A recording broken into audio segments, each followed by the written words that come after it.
start for the meeting and start with the adoption of the agenda, and we'll get the minutes approved, and then we can get Neil queued up. Yeah, okay. Welcome to Smoke Bluffs Park Committee meeting. And happy to be here on the Squamish Nation traditional territory. First thing would be just if there's any additions to the agenda that was provided earlier. Wes, Sean here. Yeah. I don't know if you got a copy of the letter from Dana Gunstone under perhaps to be added under correspondence number 6. I know Asha was copied on that. It was sent out. It regards parking and outhouses and such. I did not, but we can add that. We don't need to add that as agenda item. Let's just discuss it in that number 6 there. Does that sound okay? Okay. Asha, do you have a copy of that? That I think came in to the district, so formally I think it's better if we leave that to the next agenda because they missed the deadline for making it onto this agenda. So Okay. the district has due process for how we get correspondence on agendas. We should probably follow that. Does that make sense to you as well, Wes? I suppose you could bring it up yourself at the round table if you wanted to. Yeah, I think it asks a bunch of questions that have already been addressed, and I don't think it's anything that we haven't heard before as a committee. You know, it kind of supports some of the directives that we're pursuing, the outhouses and, you know, the play park parking changes. So, yeah, I'm certainly satisfied to table that until the next meeting. Okay. That's good. Thanks, Sean. Therefore, I would to adopt the agenda. Yeah, I'll make a motion to adopt the agenda. Anyone second it? Seconded by Matt Parker. Yeah. The agenda is adopted. Next would be the minutes from the last meeting, September 24th. Has everyone had a chance to read through them, or are there any changes anyone wants to make to those minutes? Thank you. All right, if there are no changes, I'll motion to adopt the minutes from the previous meeting. Anyone second? Seconded by Matt Parker. Thanks, Matt.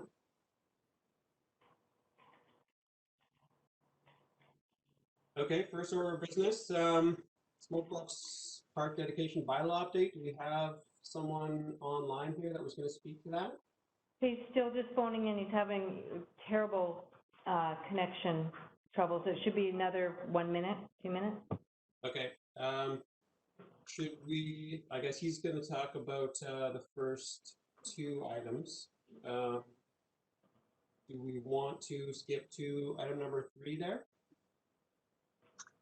Yep, that makes sense. I'm happy to do that. I'm just wondering if we have Andy Dawson on the line. He was going to speak to that item. So is Andy's not on either. No. It's saying Oh, no. Brian. I had told him that it might be a while before we got to that, so that's probably why. All right, let's go to item 4. If you guys are okay with that, let's do the quick trails update while we're waiting for Neil to jump on the line. So the first item, the blind channel connector trail signage, there was just a little bit of signage that has been worked on by the park maintenance contractor, and so we wanted to inform the committee about that signage. And I'm just Tori, if you could pass me the presenter ball, I can share my screen and bring up the signage.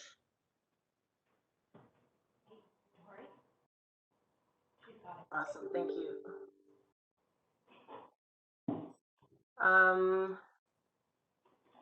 And just a message to Robin and Tori. Sorry, I just got an email pop up from Andy saying that he's having problems calling into the meeting as well. So I don't know if, Tori, if you have Andy's contact information, I'll try to get it to you after this. We're all over the place tonight. Anyways, all right. So the first one would go at the entrance to the Blind Shuttle Trail, just showing the routes to the Crag, or like the trail connecting to the Crag. So that is the first signage. And then the second one is there was Pierre Freely had identified some potential for rockfall hazard along that trail, and so this was more of a covering the liability aspect to keep people moving along. So that's the other sign that the maintenance contractor wanted to refer to the committee. So I don't know if there's any thoughts or comments on either of those. I'll try to bring both up on the screen.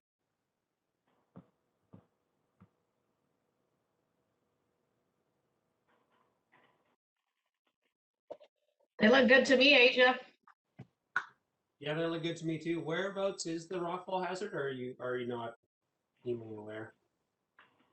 I'm not aware. I don't know if Matt Parker has any information on that or if he was involved, but yeah, I'm not sure exactly where along. I mean, the connector trail is only, you know, about 150, 200 meters long. So I guess at some point there, Pierre identified a bit of a hazard.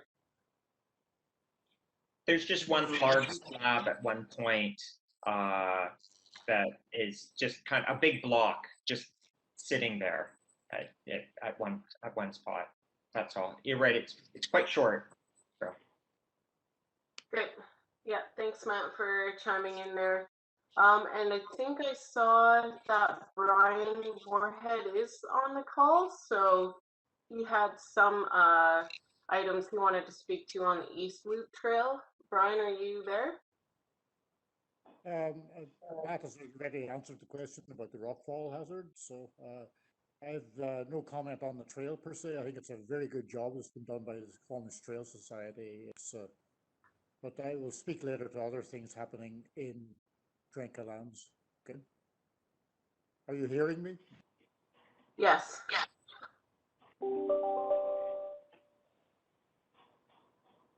Brian, did you have an item you had sent me previously you wanted to speak to the East Loop Trail?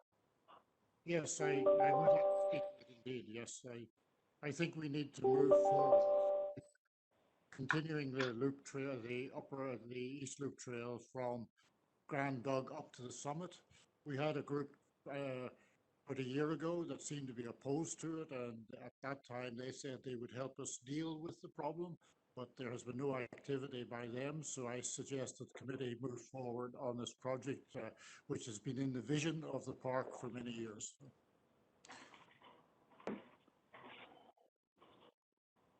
Yeah, I would agree with that, Brian. The current alignment that was built does go underneath a couple of mountain bike trails that don't really cross at an ideal spot. And if you're heading up to the summit from Grand Dug, we are going to have to cross those trails at some point. So we could try and find a better spot to cross those trails, or we could, you know, find a different route up to the summit, potentially up off the upper loop trail. There's a few options there, and I'm definitely in favor of getting people to the summit properly.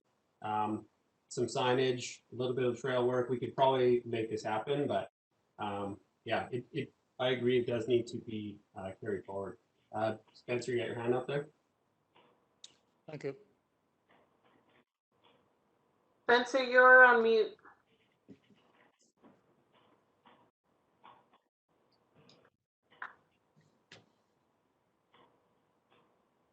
Hi there, it's Helen here. I How's agree. that?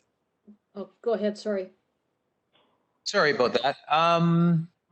It was my understanding that the district was going to be heading up the crewing of a group of people from SORCA and other interested user groups to decommission the piece of trail that had been already installed, that was installed in error. which I believe we all agreed with. And then we will be moving ahead with the new alignment from Grand Dug up.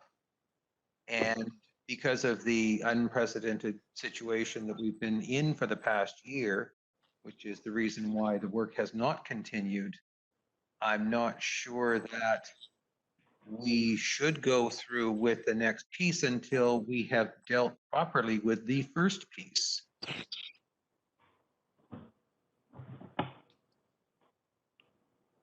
Helen, did you want to say something? I've had my hand up for a while if possible. Well, I've got a little icon going. I can't see your hand. I only see your name. Oh, it's just to the right of my name, but that's okay. Sorry, I don't see anyone's little handy icons, so I can't call on you. You might have to turn your video on and put your physical hand up. All right, there you go. Go for it, Mike. I just actually, I want to basically say exactly what Spencer said, so I'm not going to say it twice. But I'm putting a second voice to it. I'll add my voice to Wes's and Brian's. We should go ahead with it. Thank you. Yeah, I mean, Sorry, this is Louisa here hopping in. My recollection of our last meeting was what Spencer and Mike just said, is that the district said it was under control, but it was on hold, or they were taking charge of it, but it was on hold because of COVID. I don't know if I'm misremembering, but that was what I remember from our last meeting. Hi, it's Caroline. I recall that as well. So I guess I'm not saying like, I don't want to rehash things again, and I'm not saying I'm for either or, but that's what I recall from the last meeting. yeah, it's Wes here. I don't think that they're two necessarily mutually exclusive things. The district can decommission the trail when they get around to it. We can still carry on with finding a reroute or finding a new trail or finding a better option or something. I don't see why the existing trail not being decommissioned should stop us from carrying on the vision that's been proposed for several years. Nobody's disagreeing that the trail should be changed from its current location. So yeah, I mean, there's a lot of options up there, and it's probably best if there's a subcommittee that goes out in the woods and looks around and talks about a few different things. Thanks for that, Wes. Yeah, so I just wanted to jump in and stop us from going down the rabbit hole on this item, because I think we could debate it for many moons, and I think it's more appropriate to try to keep this meeting on track, and the focus of tonight's meeting is to have staff present kind of about the park dedication bylaw and also the significant shifts kind of in the way that the committee is going to be functioning. So we kind of might get ahead of ourselves if we start debating the trail to the summit at this stage in the game. So I'm hoping that everybody can agree just to put this on pause for the moment and bring us back to the other items to talk about. Yeah, I mean, that's fine with me. We should probably carry on discussing it afterwards, if that works for you guys. Asia?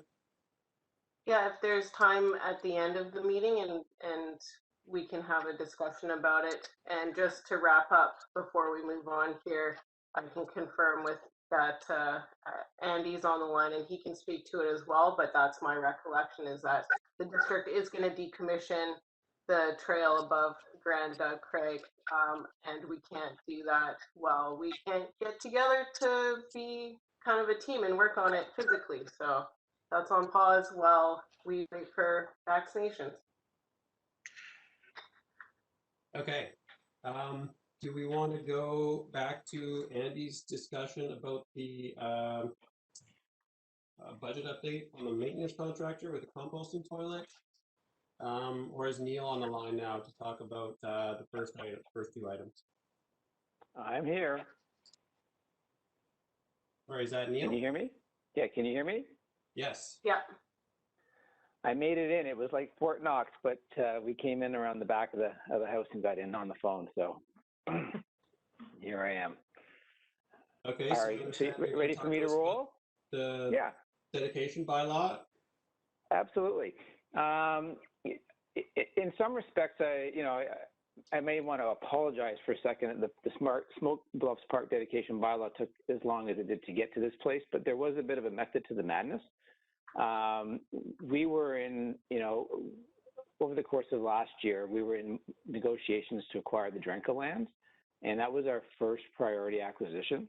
And the committee had acknowledged this, I believe, a few years ago when I was working on the master plan. And when I came in to talk to everybody, it was sort of like, look, we got to get the Drenka lands, then the FMC lands, and the Crown lands if we have to put them in order.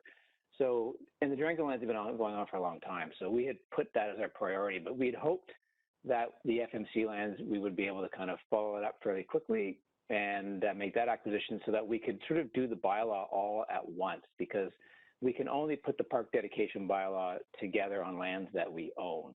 At that point in time. So that's a little bit, and it took us, a little bit longer to get the Drenka one done. And then we've been in discussions with FMC, but we're not there yet, but we're having, productive discussions. So recognizing that it was going to take a bit longer, we said, well, let's just come forward with a bylaw on the lands that we own. So Asia, are you able to put up on that PDF I sent you earlier, are you able to put up on the screen the second slide of that slide deck? Yeah, I'm going to pull it up and I'll let you know when everybody has it. So not the Smoke Bluffs map, but the ownership map? Yeah, the ownership map. So, and I'm looking at that as well. So we have been working away. We have a plan. We haven't had the chance to share it with you yet, but we're going to share it with you tonight. And our goal is to secure this park as tightly as we can through ownership, zoning, park dedications, all the tools that are available to us, we want to use to protect this park as long as we can. So right now, the map you're looking at shows you in the parcels that are kind of half shaded. The district and the FMC parcels are actually included, I believe, in the Smoke Bluffs Park delineation that came out of the Smoke Bluffs management plan. But as you can see, there's lands around those shaded ones. There's Crown land to the north and to the west. And then there's the district lands that are sort of in the dotted polygons that weren't in the original polygon of the plan, but are obviously, important potential parts going forward. So our goal, we've got sort of a multi-prong approach here. So the first thing that what we really want to do is we want to bring all of these lands into under the control of the district from an ownership perspective. We want to ultimately own all of these lands. We also want to dedicate through the park dedication bylaw that we're talking about tonight, these lands as park through a bylaw, which provides a further restriction on how the properties can be used. And then what we want to do is also, we're going to look at rezoning the lands. Asia, if you can go to, I believe, the next slide, or actually right to the last slide. The zoning map? Yeah. Yeah. I'm there. So if you go to the zoning map, you can also see that there is a variety of different zones on the land in question. So the P3 zone is where the Smoke Bluffs main park district-owned park parcels are. But you see these REs and I1s, and the Drenka lands, a lot of that was in the I1 zone, which was considered sort of to be our highest threat. So, so our goal is to then rezone all of these parcels into a consistent use. The main parcel is zoned P3, which is like a public institutional zoning, and it limits the uses to largely public and institutional type uses. And Asia and I were talking about this earlier, and Asia is going to be working on drafting a zoning update. And, we're going to explore, it may not even be a P3 zone at the end. We may come up with a different zone for the park that's a little bit, even a little bit tighter at the end of the day. So we want to rezone the lands. We want to dedicate them as park. You're probably aware there's a bunch of roads sort of stringing through the park. They're road dedications. They're not actual like traveled roads, but there's trails on some of them. But they have, as roads, they have a legal sort of life of their own, and there's rights and things that go along with roads. So what we really want to do is close those roads down through a bylaw process at a later date, and then that will ensure that they're never used for roads. And then once we've done all of this, we want to pull all the parcels together and, if possible, amalgamate it into just one giant parcel of land. So that's kind of our multi-pronged approach. There's things going on right now on all of those fronts. Some of these events can happen and simultaneously. Some of them are sequential, but we do have things going on all of them. So on the land acquisition side, as I mentioned, we did the Drenka acquisition last year. That was a long haul, but we got that done. We have started to have discussions again with FMC about their lands that are productive and ongoing. We will be refocusing our energies on the Crown lands, which was considered to be sort of our lowest threat, but we will be continuing along with those as this year unfolds. We've started talking to a surveyor about how the road network may get closed down when the time is right. We are, as I said earlier, exploring the zoning bylaw update that needs to happen on the property, which we can do at any point in time on all of the lands.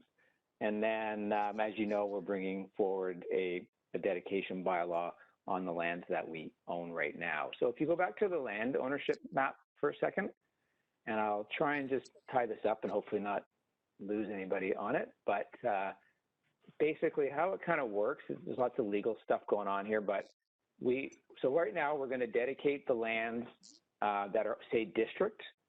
That's the shaded and the dotted line polygons. We're going to dedicate those in the bylaw.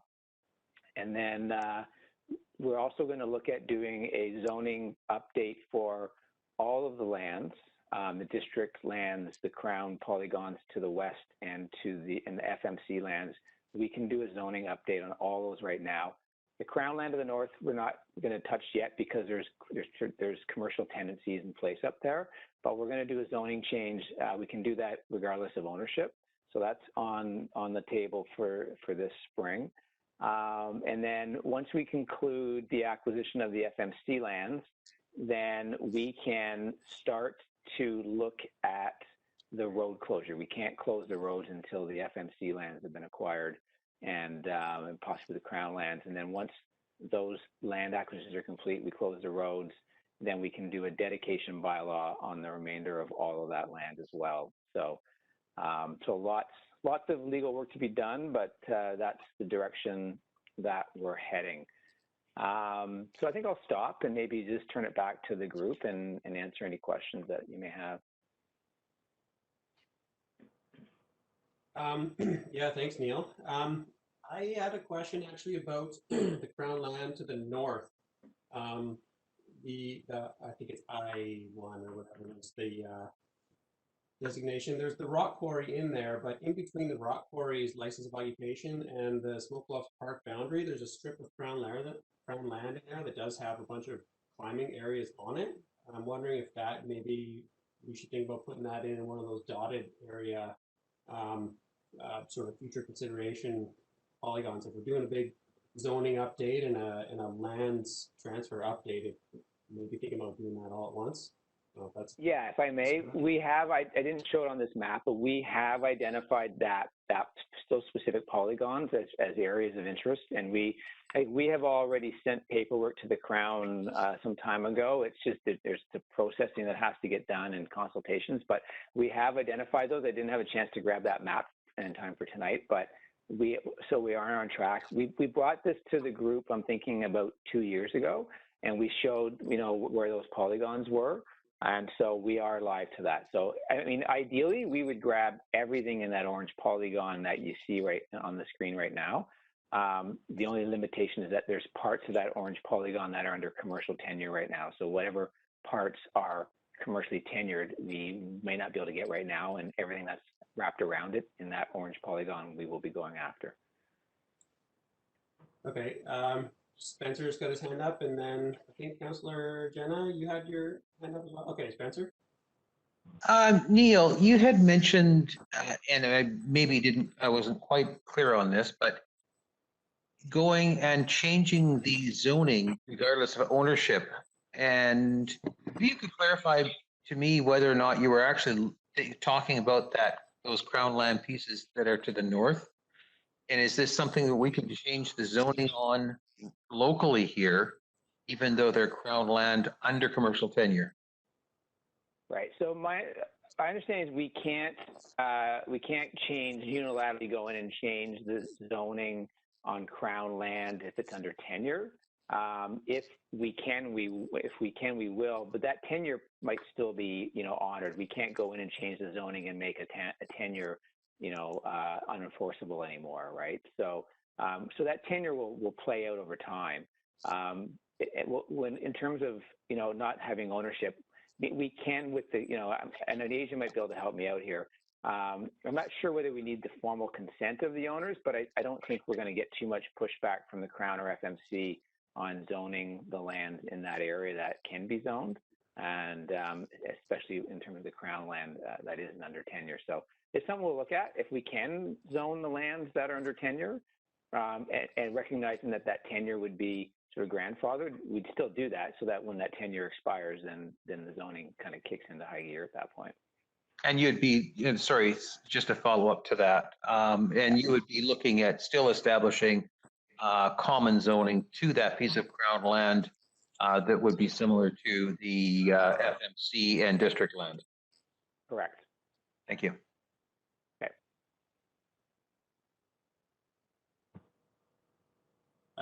Jenna, do you want to make a comment? Yeah, thank you. Through the chair, I just had a question for Mr. Plum. I'm wondering, Neil, if you can just speak a little bit to the timeline for the park dedication bylaw, and what that process looks like. And then also just from a legal standpoint, what it means once it is actually dedicated as a bylaw, from kind of a park conservation.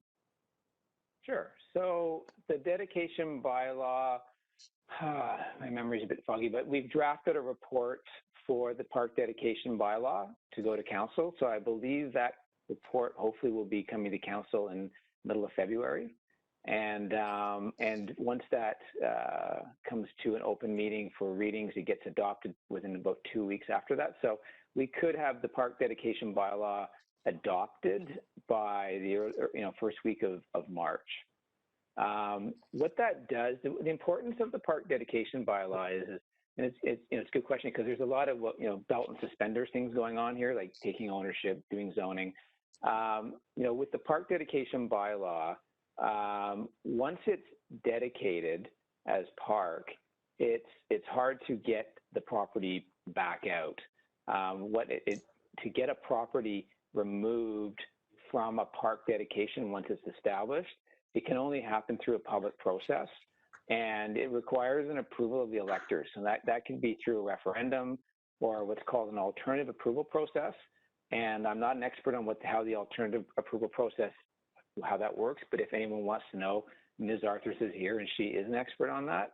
But basically what it means is that council can't unilaterally remove a park dedication bylaw once it's established. And so once it goes into park dedication, there's a rather more challenging, onerous process to get it out than just a council resolution.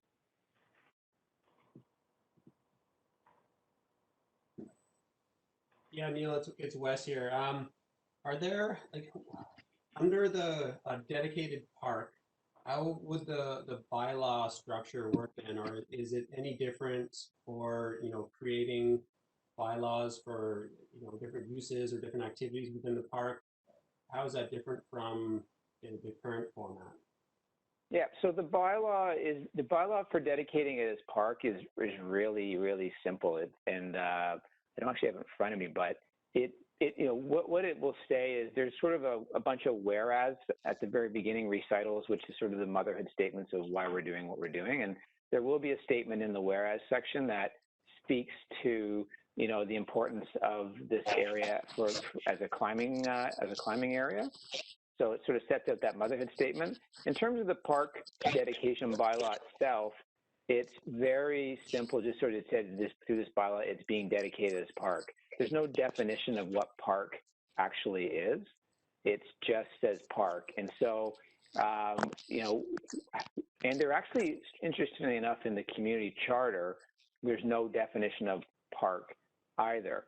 So in talking to our lawyers about it, what we have understood is we have a definition of park in our zoning bylaw. And the definition of park in the bylaw just basically says it's an area of land including that is used for the enjoyment and pleasure of the public having facilities for rest, recreation, exercise, amusement, ornament, or protection of the natural environment, and that is accessible to the public. So that is sort of how we define park here.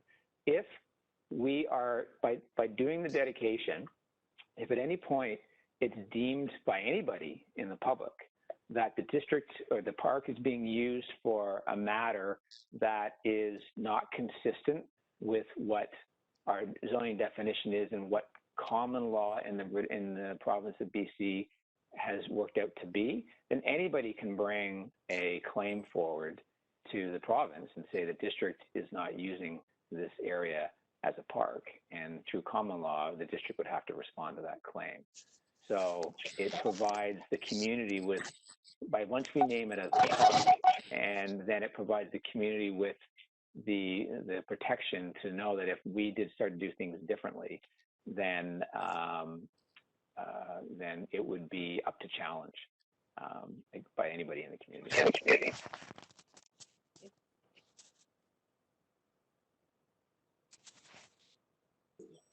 Go ahead, Robin. I do have the wording in front of me. I've got the bylaw in front of me, and what the proposed language in the bylaw right now is, whereas Smoke Bluff Park is an important park in Squamish with a rich history, and whereas council wishes to preserve Smoke Bluff Park as an area for rock climbing in the district of Squamish, and then it goes on to the substantive legal descriptions and whatnot of the bylaw, and then it's dedicated. So it does speak.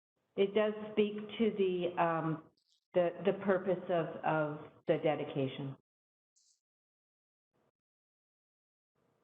I've got another question, I guess. I mean, currently, Crag maintenance, climbers access trail construction, vegetation management, all the things that go into maintaining the climbing routes and expanding access are all done, through the committee for the most part, but also just on the understanding that we're going to be following the accepted BC Parks best practices for managing climbing areas and Crag maintenance. Is that something that will be included in the bylaw or permitted under the bylaw, or how will that be enforced or not? Robin, do you want to say? Sure. That is not something that would go into the bylaw, but that is part of the policy work that's going to come subsequent to the adoption of the bylaw. So anything to do with the operational side doesn't go into the bylaw, it goes into the policy. Okay, and then is that policy sort of negotiated, or does it just build on current policy, or is the current policy sort of adopted into the new bylaw, or what's the process there? Anything that's in the management plan will remain in the management plan now. Is that what you're referring to? So that document will stay as is. There will be an operational piece though that develops, that lives underneath, and it's sort of the how-to part of it that we are still doing. Okay. We're still working on that. Jenna, you had your hand up there for a sec. I was just going to clarify that the management plan would remain unchanged and would be the guiding document. So the bylaw, from what I understand, the park dedication bylaw is the piece that allows us to protect it as a park in perpetuity. The management plan is still what directs how that park is used and managed over time. Okay. If I may add, Robin, I mean, we also have a park bylaw that sort of applies to all of our parks, and a parks use bylaw, I think it is. And I mean, we would look at whether or not this would be part of that bylaw, or maybe it would have its own bylaw. Is that a fair comment, or around park use, or would it just all be handled through policy at that point? Yeah, we'll have to take a look at that, Neil, and see whether or not it's applicable, because it was developed before we had a dedicated park like this. Yeah, I don't think that I've seen the parks use bylaw at some point along the way. I don't think it really necessarily pertains to what's going on here. It wouldn't be, maybe robust enough, but it's evidence that there is, there has been bylaws created for park use, right? Spencer, you got your hand up there? So this is a draft park dedication bylaw. When will that be? If I understand it correctly, this is draft at this point. When will we as a committee, or will we at any point as a committee have any input on or comment on the wording? It's scheduled, if I might, it's scheduled for February 16th to go to council. And we can email it around, but it's not, it's very legal. It's a very legal document. All it does is it takes the legal descriptions of each of those properties on that ownership map, and it says, from here on in, until the public decides otherwise, this is a park. These are all dedicated as park, and that's what it says. So it doesn't speak to anything further than acknowledging the purpose of the park and like primary purpose of the park, and identifying the pieces of property that are being dedicated, and that's it. That's the purpose of a dedication bylaw. Yeah, I think the only reason it came to my mind, Robin, was that it mentioned not as a primary, but it only mentioned rock climbing. It didn't mention any other use or the fact that there could be any other use. So I would strongly suggest, if we could, that it is not limited to that. Chrissy, I saw you had your hand up there. Yeah, my question was just, so the park bylaw, it is like Chrissy, we're having a start hard time before hearing the you. policy. You may want to turn your video off. And to the stakeholders that currently participate in the park advisory.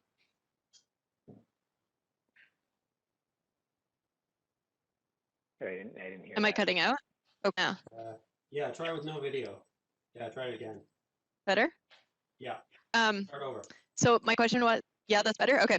My question was, so the park dedication bylaw, it prefaces the policy changes, but will the policy changes have stakeholder input, like the stakeholders that are currently able to participate in the advisory committee? Will the policies only be done by the District of Squamish, or will they be brought to council? Like, how does that process all work? Does that kind of get into the point number 2 there with the committee structure and next steps? Yeah, okay.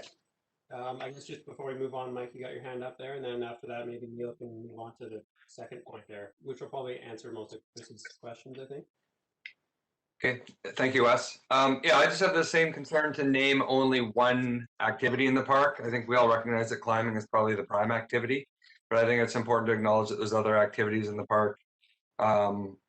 Hiking is a big one, obviously. Trails riding is a big one. Bikes pass through the park to get from A to B, so I think that should also be recognized and not have language around just one activity. So I think it's important to recognize all the activities in the park in that bylaw. All right, Neil, do you want to move on to any changes to the committee structure? Yeah, if everyone's okay, then that's great. I mean, there's a lot of legal stuff we went through, so I think you had great questions. And if it's clear to you folks in that period of time, then you don't want to know how long it took us to figure this all out legally. So that's a big step forward. So yeah, I'll turn it over to the next step then. Helen, did you want to make a point? Hi, yeah, it's Helen here. Yeah, I just wanted to talk about the FMC land a little bit, because you're probably all wondering why is that taking so long. The FMC is engaging with discussions both with the district and also with consulting with all the member clubs, and we're not in a rush to complete this transfer. We want to make sure that that it's basically the importance of the transfer is for the FMC is to protect, the long-term goal is to protect climbers' interests and access to the crags. And that was the original reason that the FMC land was purchased in the first place, and we want to maintain that goal. And Okay. Helen, do you mind if Helen, if I may add to that? You know, there are a variety of ways to structure a transfer of land, and especially a transfer of land where the end goal is to provide some sort of protection to that land. So it's not sort of a straightforward, easy peasy, just contract to purchase and sale kind of deal. So there's different ways to do it. There's legal aspects to it, and so we're working with the people at FMC and recognizing and respecting, you know, the feedback that they need to get and give to their community.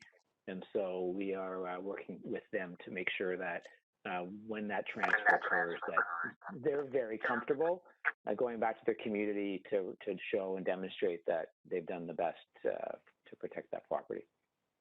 That's great. Thank you very much, Neil. Yeah, you bet.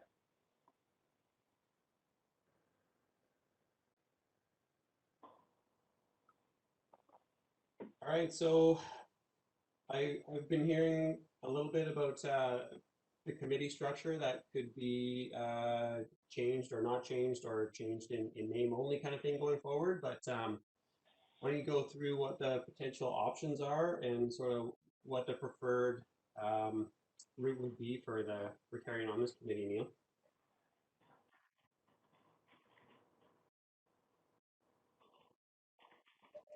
Sorry, was that directed to me? Yeah, are you going to speak? I think well? we'll pan that over to Robin. I think we'll be leading. I think it's Gary. Oh, Gary. Everyone's just passing the buck. Yeah. Gary, you're on mute, so you got to start over.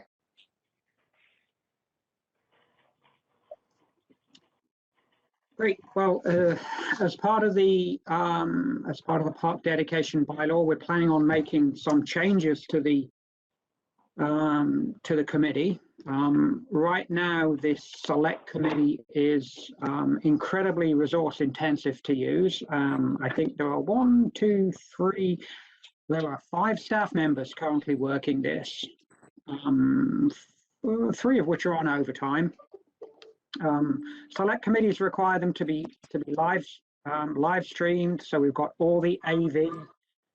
There are requirements for minute taking that are very specific for select committees. So this committee is probably the last of our select committees that we still have, other than legislative committees. So it's not something that we can continue to support in its current format. So our proposal, our proposal is where we're going is to reform this as a staff advisory committee rather than as a select committee. So rather than having to have all this expensive overhead to make committee meetings work, we can essentially do the same work in a much more informal manner that doesn't come with all of this AV background and media and minute taking, the detailed minute taking.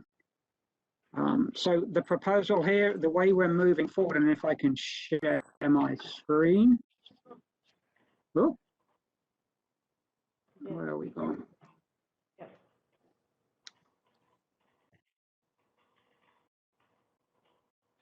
Okay, let's see. Oh, maybe not.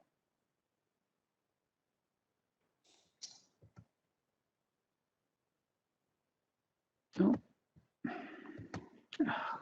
I love WebEx. It's working. So It's far, almost there. Coming.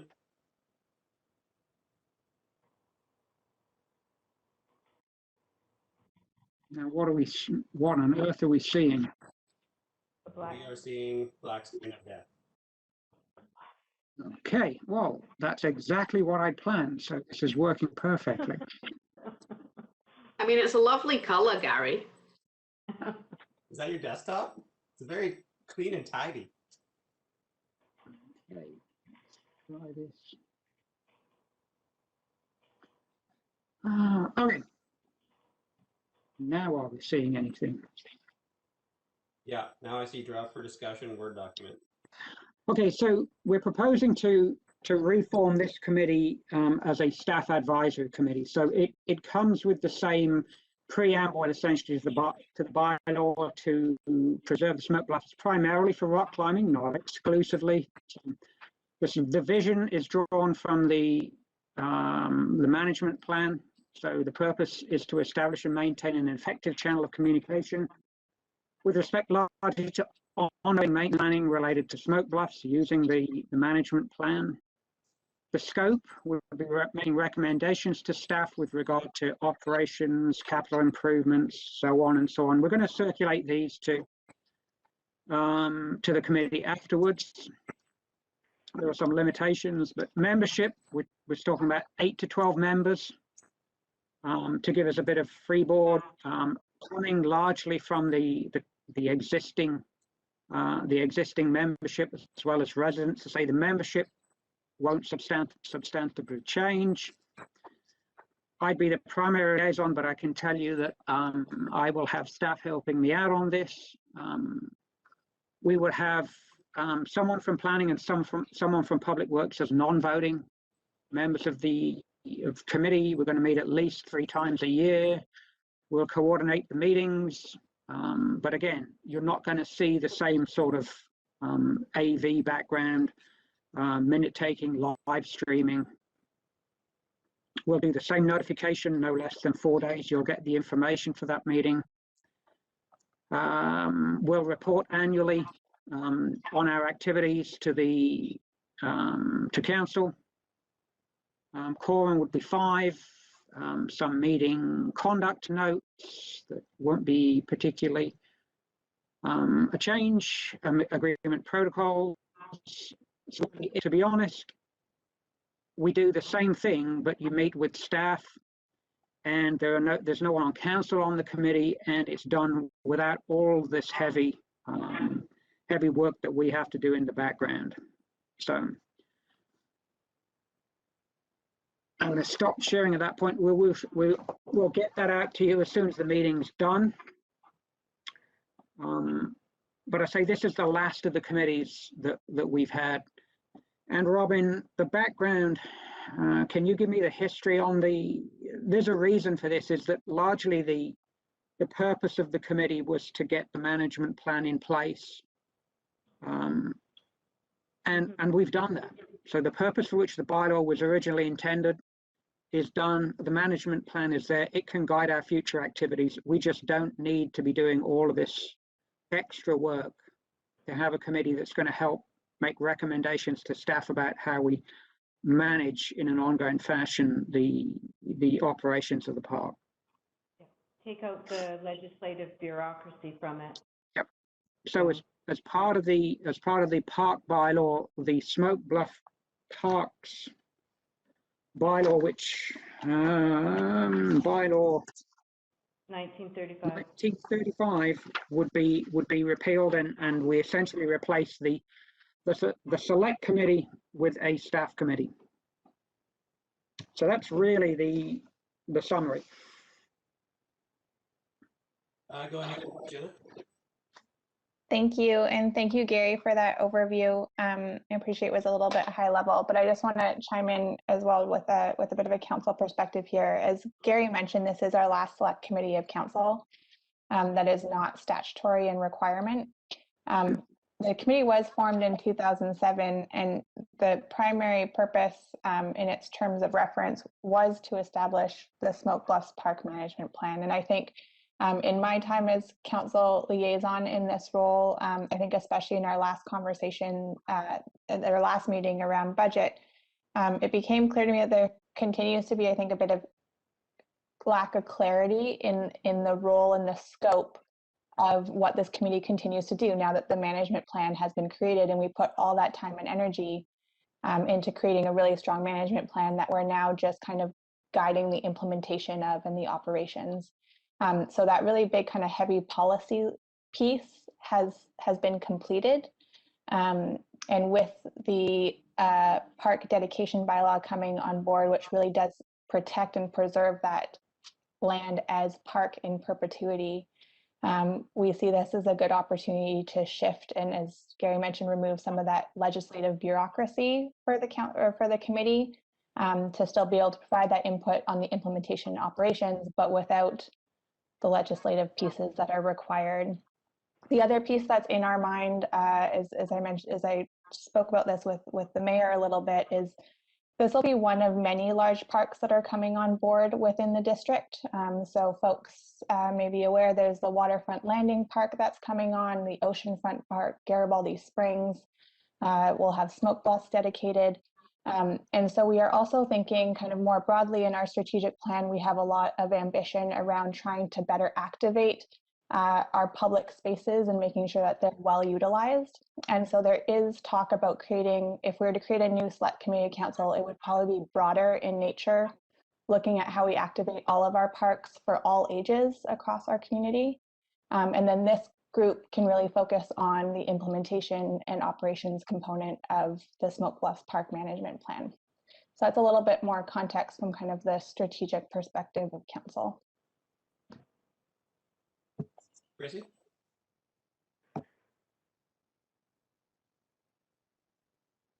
My mic, and then I might have to turn off my video so you can hear me. So how's that? It's okay?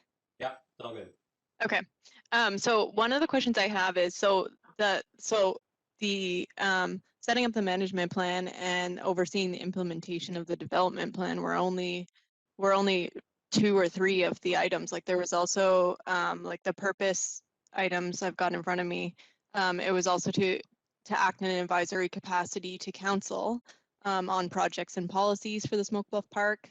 It was monitoring restrictive conservation covenants, advising of Smoke Bluff Park related matter, and promoting stewardship and enhancement. And so some of those things certainly can be done, I think, as part of a committee that doesn't have an advisory role. But what the members of this future committee, the proposed future committee, what gives them the ability to come to council if they're not happy, or to, like, for example, like what makes their advisory, like the things that they're advising on, even relevant, you know, like not overwritten every time, you know?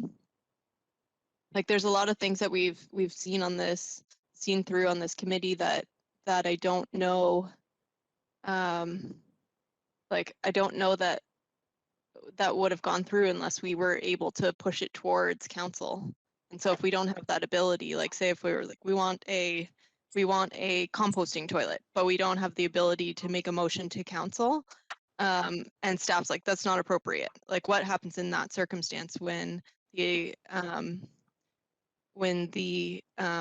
I guess the other committee has an issue? That's my question.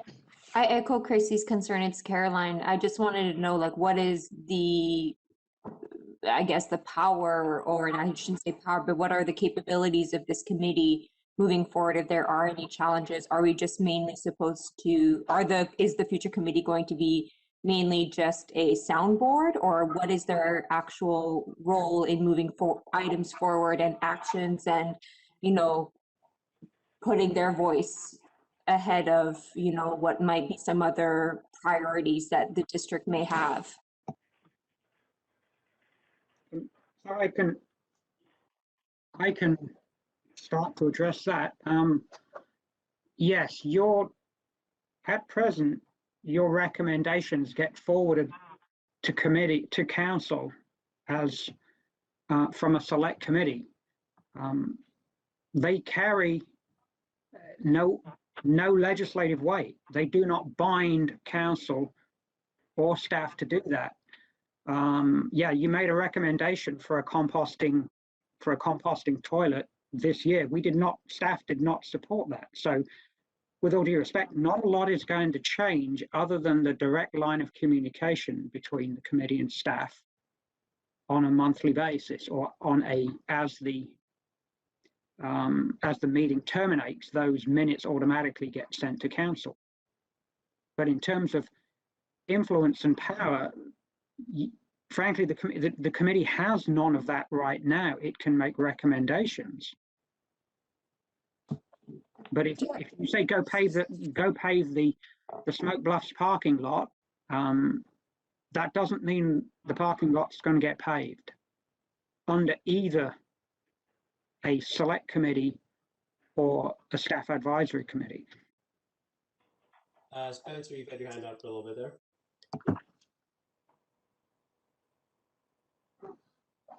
Oh, you're muted.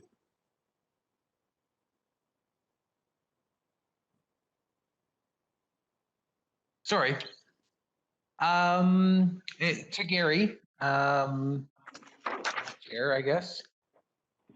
Would this be, you know, sort of the long route to get towards something like a, you know, Greater Vancouver Parks Board, how there is actually a board of individuals, let's ignore whether they're elected or not, who actually take care of parks on, you know, on whole, rather than having an individual committee established for an individual park, which in some ways does seem kind of inefficient. It would almost be more efficient if there was almost like a parks committee dealing with all of the parks that we have. Is this sort of heading down that road, Gary, do you think, or am I jumping too far ahead? It's possible, as Councillor Stoner noted, that select committee is a concept that might lead us in that direction. But no, this is really just a matter of, in terms of this particular decision, is just a matter of dealing with the heavy logistics that are required for one committee that deals with one park. I mean, with all due respect, the budget for the park outside of everything else is $30,000. It's a rounding error in our overall budget.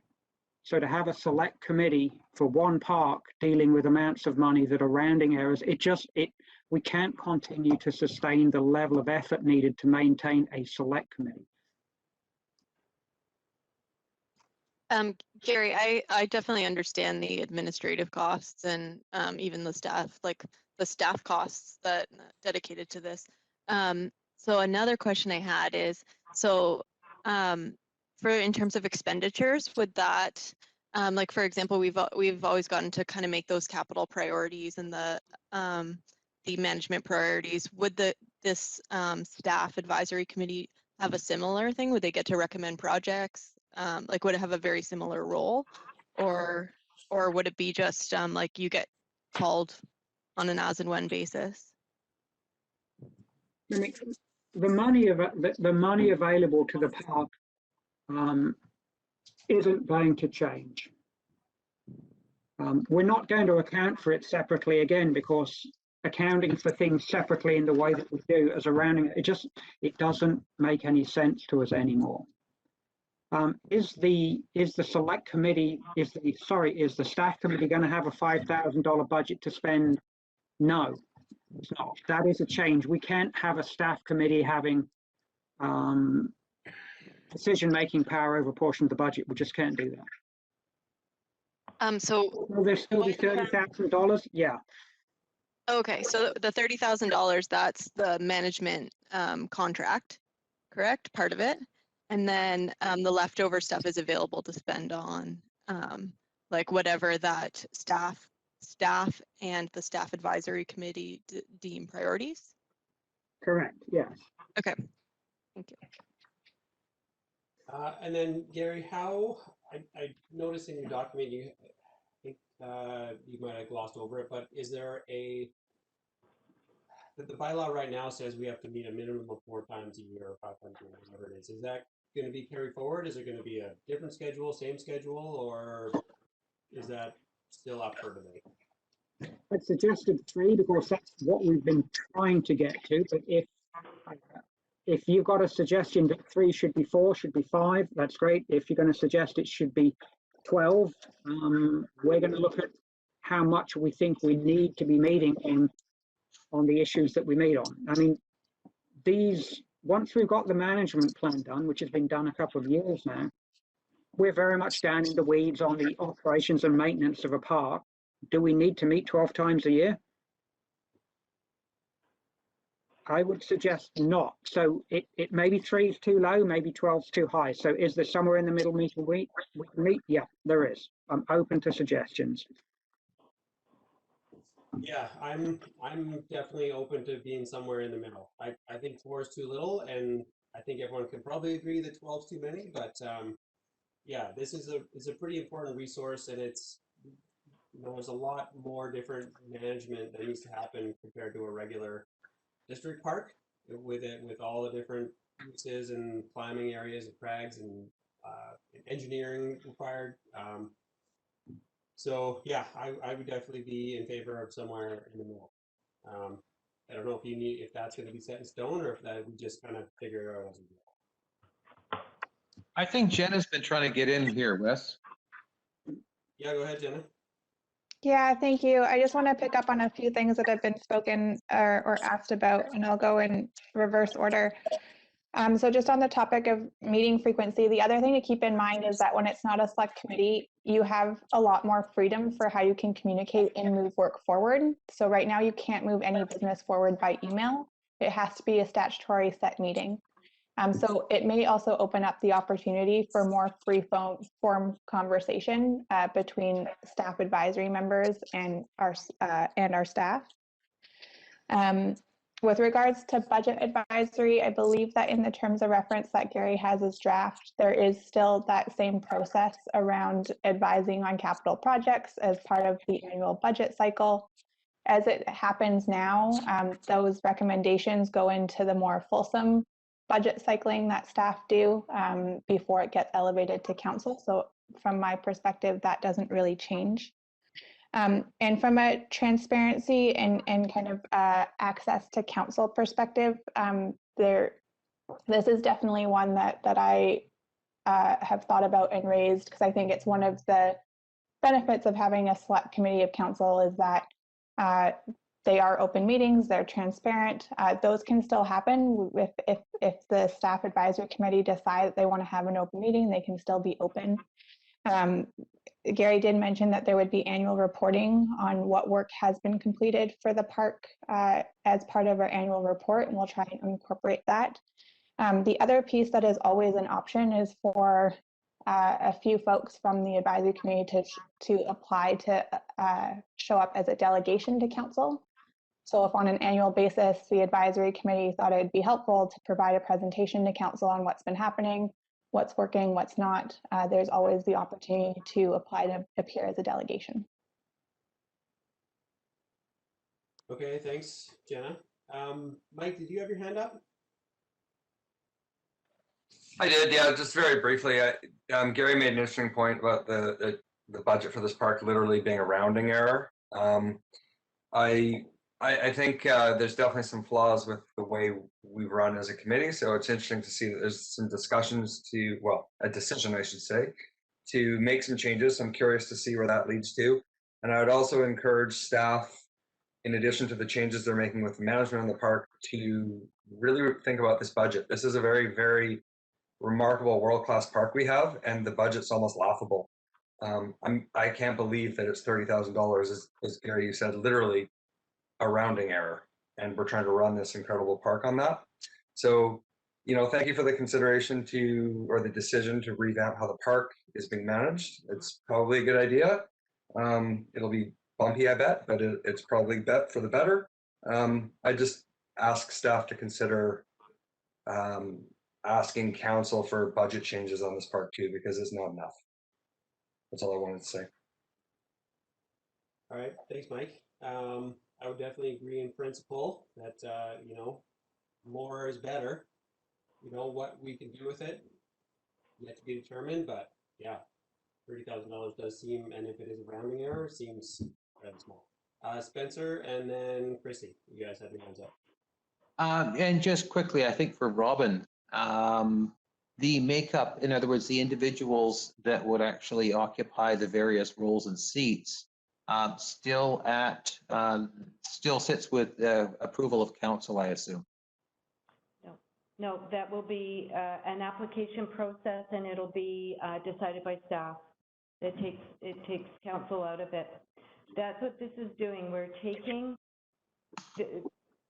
what's been happening. You know, I'm going to go back, okay, because I've been with this committee not lately, but way back when in 2004, before the bylaw, and I know there's members of this committee that are here today that have been here since day one, and it became a very operational select committee. So the council of the day, in order to protect what was happening with the park and the work that needed to be done, they brought in the bylaw, and they established the park by bylaw. And it included a mandate that was both at the policy level and at the operational level. What's happened is we've worked through everything that was at the policy level, and now it's become very operational. And that is not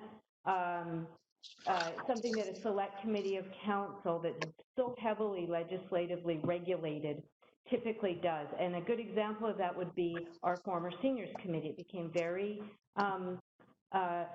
operational. And so, you know, they went away and they formed a society, and now they help with the 55. So in this instance, it would be a lot more productive if we didn't have the legislative constraints in the community charter that tell us how we have to run this committee and what can be done. Instead, it'll become a staff advisory committee. It'll be, you know, similar makeup to what is happening right now, but it's focusing on those things that are important to the committee currently, which is what is happening from an operational and maintenance, a protection level for the park. And it's going to be smoother. You know, and you're going to have, you know, access to staff through the meetings. That doesn't happen right now, and it's going to be a lot less formal. And so, as staff and as people who've been, you know, involved with this for a long, long time, the primary goal originally was to get the park dedicated, and now it's into the maintenance and the operational side of things. And that lives with staff and not council. And that's blunt, and, you know, Jenna can probably agree with that. Operations is staff. Okay, thanks, Robin. Just maybe quickly, Chrissy, if you still got something, we should probably move on to the next point here. Sure. Yeah, just really quickly. So, like, I think Robin just clarified one of my things was that that by not having the legislative restrictions, it may actually be easier to accomplish a lot more. Like, you don't have to wait for 3 months for a meeting because you can decide stuff over email potentially. Correct me if I'm wrong, but I do still have this concern that that like a bunch of people sitting around the table that aren't climbers that will deal with climbers when they have to are making the decision. So I still not super comfortable. Like I know you're saying like that's the whole part of the staff advisory committee is to make sure that these parties are represented, but I'm not quite comfortable with it yet. So my one last question is that because this is a bylaw, does the removal of this bylaw need to go to council for approval? That's right. So the bylaw would be repealed upon adoption of the dedication. Okay, and so is there a date for that? So the bylaw is going for first 3 readings on February 16th, and then it'll be adopted on March 2nd at the business meeting. So it has to happen at a business meeting, so there's 2 weeks in between. So just to clarify, so February 16th was the first 3 readings? That's right. And then the adoption would be on what date? It's intended right now, it's scheduled for March 2nd. March 2nd. And are those public meetings? Yep. Okay. Yeah, excellent, thanks. Chrissy, and in anticipating your next question is, can you approach council on this matter? Hell, yeah. Yeah, if you want to talk to council directly about this issue, absolutely. And yes, the answer to your sort of hypothesis earlier is, yeah, a staff committee can be pretty freewheeling and move pretty quickly. So if we want to make a decision about what we want to do next week, quick email poll will get us to that decision rather than having to pull a meeting together. So that is the Yeah, I do see the positive. Am I in terms of like Gary or Asia, could I give you guys a call in the meantime if I had more questions? Or can I strictly talk to council? Okay. And can I just add Excellent, something thank you. to what I heard there, Chrissy? So because we're removing some legislative constraint, it doesn't mean there's not any oversight from the district though. So there still will be staff oversight. It's a staff advisory committee. So instead of advising council, you're advising staff directly. But so it's not, there still will be the terms of reference, which will have the operational mandate for the committee within it. And that's the sort of the structure still, which will exist, that the committee will operate under. So it's not just going to be, you know, like a free flow sort of situation. Okay. Thank you. I think it's just, I just have to get my head around it and sort of read through it too. Okay, Spencer, do you have some real quick and we can move on to point number 3 there? Yeah, it's the plan. Robin, maybe. The framework that establishes staff advisory committees. We're familiar, of course, with the select committee and the framework for that. What sort of framework establishes those and guides them in terms of whether it's a bylaw, policy, regulation, or whatever it is that actually allows you to establish a staff advisory committee? Could you please forward that information to us as a group? Well, I can forward you the section of the legislation that establishes select committees or standing committees of council, but there is no legislative oversight through the legislation to establish staff advisory committees. We do that all the time, and we have that ability as staff to say, you know what, we're not experts in this area. We need some advice from a certain subject matter expert area. And so we will form committees to help us move certain things forward. So we just have that ability. It just exists as a, as a government operations. We can form staff advisory committees. There's nothing. What we do is we adopt our terms of reference for the committee, and that's what gives the committee its structure and its marching orders. So it's completely unstructured until the terms of reference are established for the individual committee. That's right. Yep. Okay, I think we should probably move on to the next point. Sorry, Wes, can I just jump in quickly with a few things? Okay.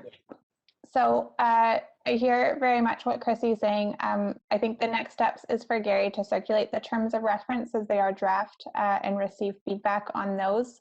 That is what provides the framework for the staff advisory committee. We have quite a few of these. An economic leadership team is one that jumps to mind.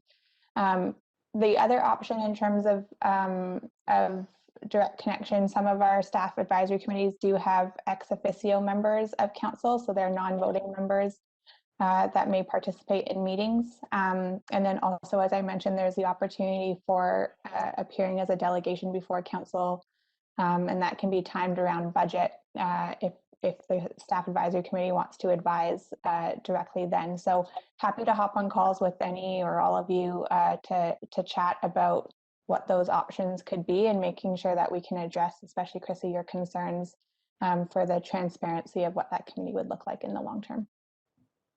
Yeah, I think that would serve a lot of purposes. Just, it sounds like people are worried about the transparency of it. So if Gary could forward that around. Already done.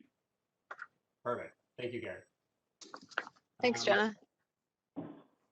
Was Andy going to talk about the budget updates and the park maintenance contract, or was that you, Asia? Yep, Andy and I were going to tag team that. So if everybody's ready to transition, I just want to give an opportunity, because I know there's some people that don't have their video cameras turned on, and so yeah, now is the time to ask any last questions on either the park dedication or the committee restructuring. Yeah, before we move on. Asia, I just have one quick comment I'd like to add, if that's okay. Yeah, It's thanks, Neil. Neil. Yeah, so I understand that these situations shifting is can create uncertainty, and I before I came to work at the district, I was with Sorca, and I was involved in creating the very first mountain bike plan for Squamish back in 2004. And I can tell you, the district was a very different place back then. And when I was hired 15 years ago, when I walked in the doors, it was a very different place than it is now. And I think I just felt like for what it's worth to communicate to the group is that, the interests of, the recreation community and the level of that, the priority and emphasis and concern that gets from the district may not always show up in dollars and cents, but at a staff level, I can't describe how different it is than when I started 15 years ago. So, I've had this conversation with FMC, staff are very live to this, and they're very interested in seeing these things, preserved and protected and with good intention. And so I just want the group to know that, even though if it seems like, this is a bit scary, maybe that, there's a lot of good intention going on here. I just had one more thing, Asia, too. Sorry. I've got a bit of background noise here going on, but I just wanted to thanks Neil for saying that, and I do want to echo that my wariness isn't necessarily that I haven't worked with all of you guys over the last bunch of years and seen you guys working to make sure this park is what we all envisioned it to be and are envisioning it going forward. So none of my wariness comes from the fact that I don't trust the district. It's just is a change, and it's something that I want to consider very carefully because the voices on this committee represent our recreational groups, and it's important that we get it right. So, so yeah, I do believe that the district staff have the best intentions and have been dedicated to making this park great. But I also want to tread really carefully and make sure that it's represented going forward in the way we want it. Yeah, I'd like to second that comment. So.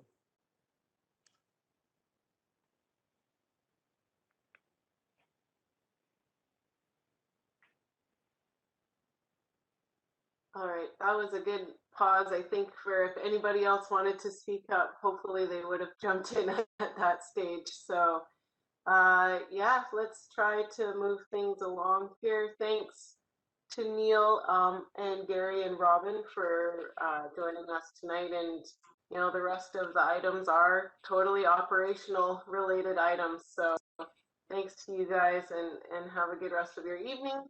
Okay, it's 8 p.m. So if we want to try to keep this to 8:30, we're going to have to burn through things. Andy, are you on the phone to give a brief update on where we're at with our budget and our work on the toilet for Octopus Garden?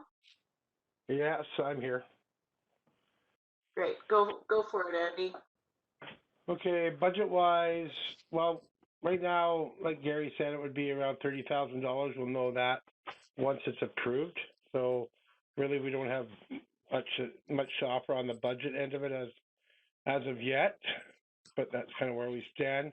The contract has been awarded, though, for the Smoke Bluffs, and it was the original contractor again that got the award for that, and that'll go for 2 years. The toilet diversion, I've come up with some cost here. It's the price for the total package here would probably be in the neighborhood of anywhere from $30,000 to $35,000, and this is being done properly, installed properly by qualified contractors as well. The toilet, what I would recommend though is there is a $3,500 fee in regards to an environmental concerns that has to be dealt with before the toilet can even go in, and that's kind of to make sure that the urine diverting area has a proper place to go as well. So along with a $200 fee for Coast Health for permit fee. So what I would suggest for this year is at least do the $3,500 for the environmental fee, and then the toilet that's existing there now in the area, I think is fine for another year. We'll get by with that, and this could go into budget for 2022 for the composting toilet.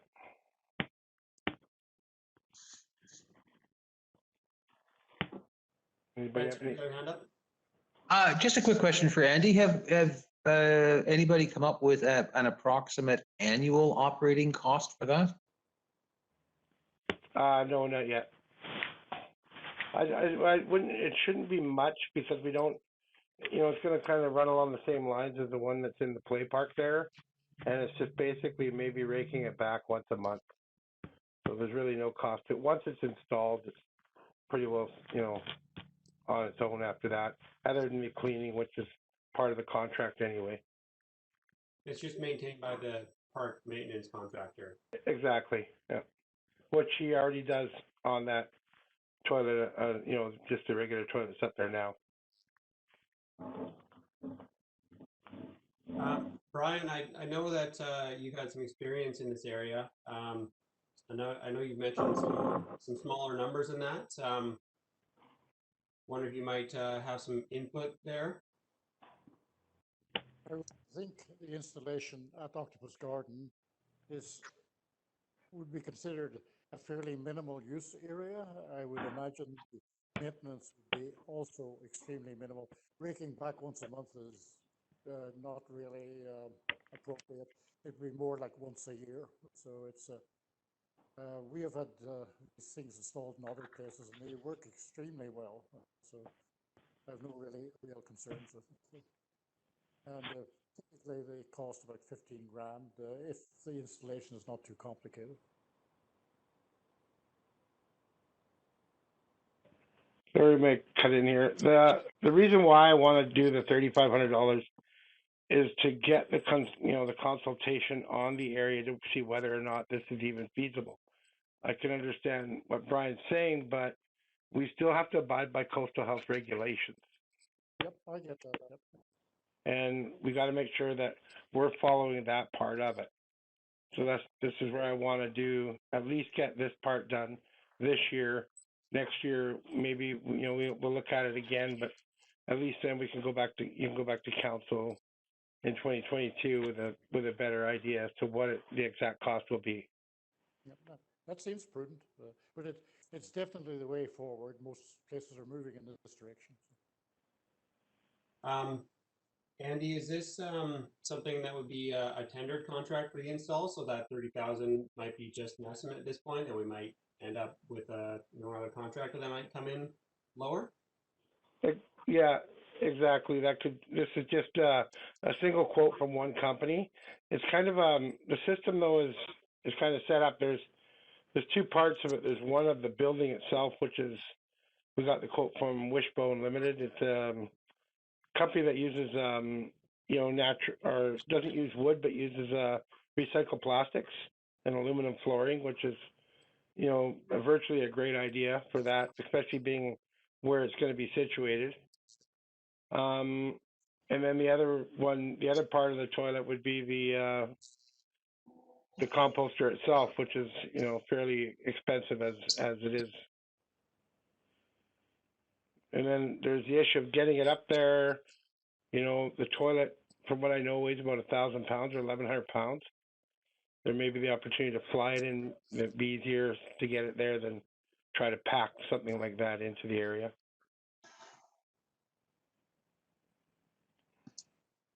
Well, Brian Moorhead here again. We installed one in Murin Park, and we used volunteer labor to haul the whole thing in, including the toilet. Yeah, What kind of? I think there's definitely some opportunity to bring that down, especially with the history that's where other ones have been installed. So yeah, looking forward to that. As far as spending the $3,500 on the environmental assessment, I mean, that has to be done to figure out if that if there's an acceptable septic field to divert the urine into. So is that cost, is that something that you're requesting for the committee to pay out of its budget, or is that something that that we need to make a motion to council to put into a separate budget, or just wondering how that you're proposing would work? Well, it would probably have to come out of the budget to be done this year, and I would recommend it be done this year, so we are prepared to, you know, get a better ideas. And I'm sure maybe the price can get lower, but the environmental part definitely has to be done. So Yeah, I know it's.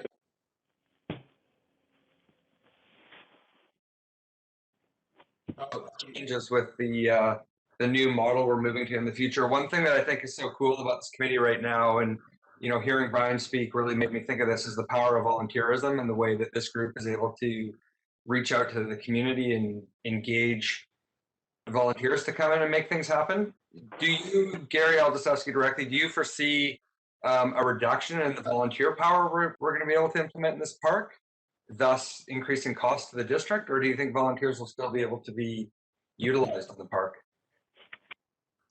I don't, Mike, I don't think I foresee anything changing in the park in terms of volunteerism and in terms of route maintenance. So we've never wanted anything to do with that. We want you guys to continue looking after that.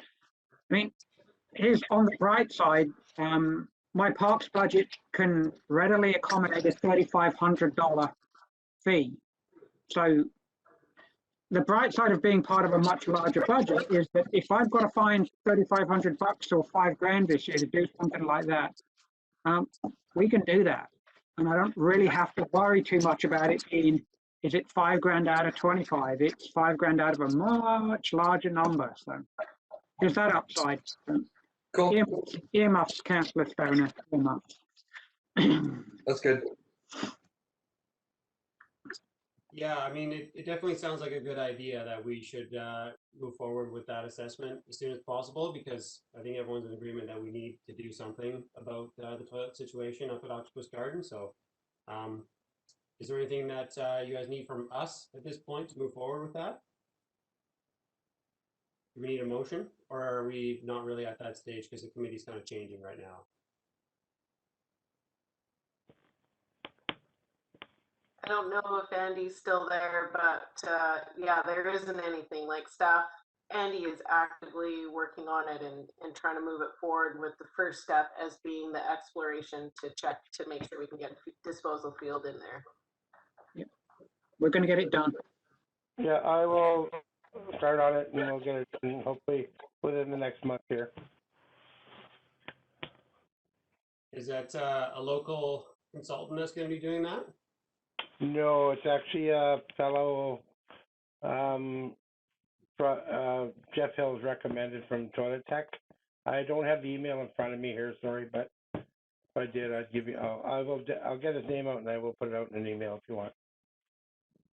Yeah, it'd just be nice to use local consultants if there are any. I can look that up and see if anybody is able to do that. Yes.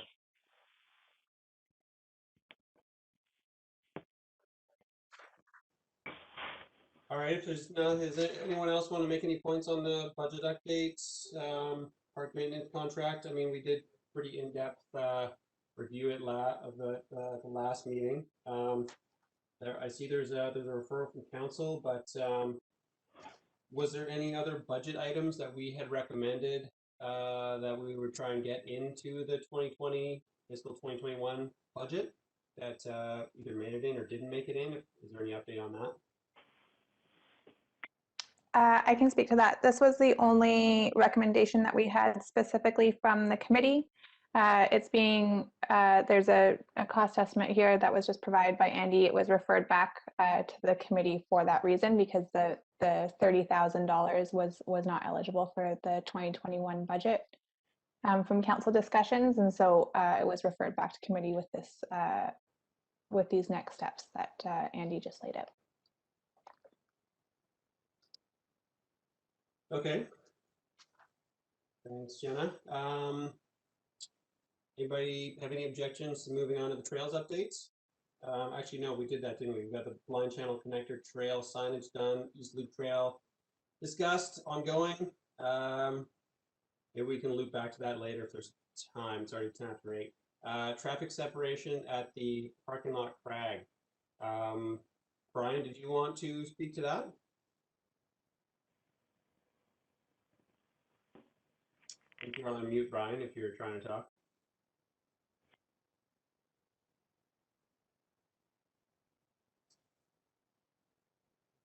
Or Matt, do you want to speak to that? Oh, there we go, Brian, you're off mute. Do you hear me now? Yep. Yeah, go ahead. Yeah, okay, where were we? Traffic separation at parking lot Crag. Yes, if you have that slide up, you will see that there is a tremendous concentration at the left-hand side of the parking lot Crag of young families and older people supervising small children. And we have right next to it a mountain bike and a trials motorcycle trail with no protection. I was under the impression that the Trials Motorcycle Society we're going to look into putting in a split rail fencing there. I was wondering whatever happened to that initiative. So. Yeah, Spencer, I think you had offered up those services. You want to give us an update on how that's going?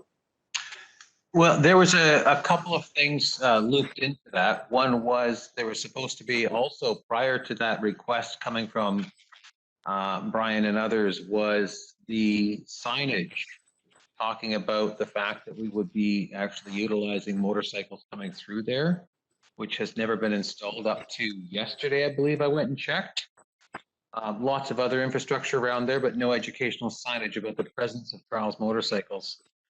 The other thing that's interesting, and I haven't had a reply to yet, is that the owner of the quarry has put up signs, and which we are, as a club, respecting, which is that there is no transition of motorcycles allowed through that particular area into the quarry itself.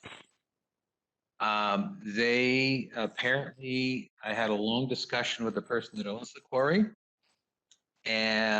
or is operating it. I mean, it's owned by Crown, of course it's Crown land. And they have apparently come to a point in their discussions with either the district or the mountain biking community that the activities that have taken place in the quarry that they are not in complete agreement have to this point now resulted in them having to put up a lot of signage and lock blocks and basically no trespassing signs, et cetera, et cetera. So that is currently not even a viable location for us to get our bikes through because apparently the quarry is now closed according to the owner. So most of the traffic, I'd say almost 100% of the traffic that is coming out of that through that area is mountain bikers on all of the new mountain biking infrastructure that's been developed through there.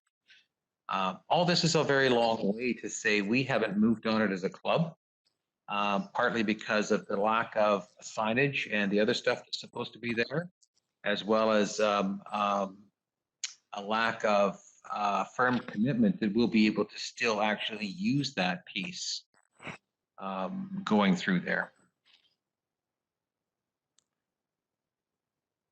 So that's a no? We haven't done it yet. We still have the materials to do it, but we haven't done it for those two reasons that I've outlined. Matt, you had your hand up? Yeah, I was just going to suggest that the Squamish Trail Society could help out perhaps by trimming the blackberries further back, just to give a little more space. And I think opening that up, but now that the knotweed and stuff has been treated, we could probably help out by creating some space just by trimming some of the blackberries back. I'm not sure how effective in the long run that'll be, Matt. I think that'll just get taken up by more blankets and people, spreading their gear out. I don't disagree with Brian that it's if there's a lot of traffic in there that, there's possibly a need for a fence of some sort. I think what is most important even before a fence, is the fact that we need some actual official signage out there to indicate to the public that they should have an expectation that there are going to be trials motorcycles potentially coming through there. Because the looks that we get, and I know, are absolutely horrid because they don't actually anticipate that we'll be coming through there. It's something that was supposed to go up more than a year ago, and to date has not. Although there are a bunch of other things that have been added to that particular facility. Mike? I think I'm just kind of thinking when we had our park walk through, I recall seeing a mountain biker come through there right at a time when there was discussion about mountain bikers flying through at high speed. I remember noticing the fellow that came down there actually came to a dead stop on the steepest section, looked at us all, and was like, "Hey, what are you guys up to?" So I don't think we have a hazard there per se. I think we have a perception problem. So I think signage is important. And maybe also there could be some signage just above too, so that people coming down know that they're coming into an area where they might encounter climbers. And then also for the climbers to know that they'll probably encounter people on two wheels enjoying themselves coming out that way as well, just so people aren't surprised. I think generally we all get along really well. We just need to know that we might see one another out there. Spencer, if we had some signage installed, would that be impetus enough for your club to install the fence that you discussed when we were out there during our walkthrough?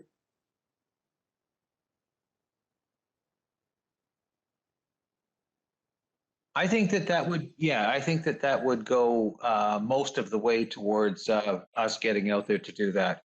Our current project right now is actually, we're putting a bridge in the Little Squamish on the backside of Crumpet Woods. So then after that work, then we would move across to the front side. It's actually a 25-foot span we're putting across the Little Squamish right now. So, and that's to get, of course, for the, you know, the radical increase in the number of people hiking the backside of Crumpet Woods through Mount Crumpet and Co-Crumpet. It's absolutely insane back there with the number of people. So we're putting in a bridge in the back. So that one there is a long-term, well-needed piece of infrastructure. It's also protecting the salmon habitat. So that's become our priority currently. And so, but when we finish that, if we can get that educational signage out front, then we'll move to the front side and work on that fence as well. Okay. All right, Asia, I don't know if it's possible, but I mean, the park maintenance contractor has all the templates for the signage and to make things look official. Maybe it'd be good to loop him in on our needs there and maybe come up with a draft or something. Are you able to chat with him, or should we talk with him directly? Through the chair, Wes, I'm easy. I would suggest that if you have that relationship established with the contractor, that you just reach out to him directly, particularly on the exact wording and design of the signage. So I definitely encourage Trials guys to mock something up that they can send, and then we can kind of fit that into the district signage template and take it from there. Andy, is there budget to get those signs made? And if not, then I would suggest the committee make a motion to pull it out of their budget. I'm not sure if that still exists, but that's kind of how we normally do things. So yeah, I'll get the signs. They're not that expensive. Okay, and I'll talk to some others in the group that are better at mocking up things, and I'll have somebody mock something up and send it off to you. Okay. Okay, thanks, great. Thanks, everybody. Thank you. Okay, next item on the agenda, Crag work group update. Brian, lots of work going on around Blind Channel.